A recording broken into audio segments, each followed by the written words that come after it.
actually. First mainstream movie ko din actually. Kasi puro hindi yung ginawa ko. So I think first time working with Jane din. Yes, actually ako din nagulat kasi after Bloody, tumawag nga sila na go sit down, Tapos yun, after lang day sabi, confirm na nga, tapos sinanasay yung script and all. So parang, gosh, after Bloody, may next movie na nagagawin. Yes.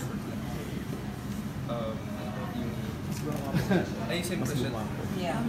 Well, kasi actually, nag-ibulong for Cinema. Tapos, nag-audition ako for another indie film para sa Samoan Originals this year. Tapos, biglang ito din. So, doon ang movies at the same time. So, yun. Full yung schedule ko for the next 2 months siguro. So, I'm working on this focus na.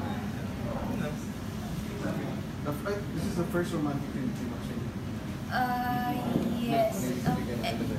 Yes. Yes, first time. And first na movie or any work together. First project namin together.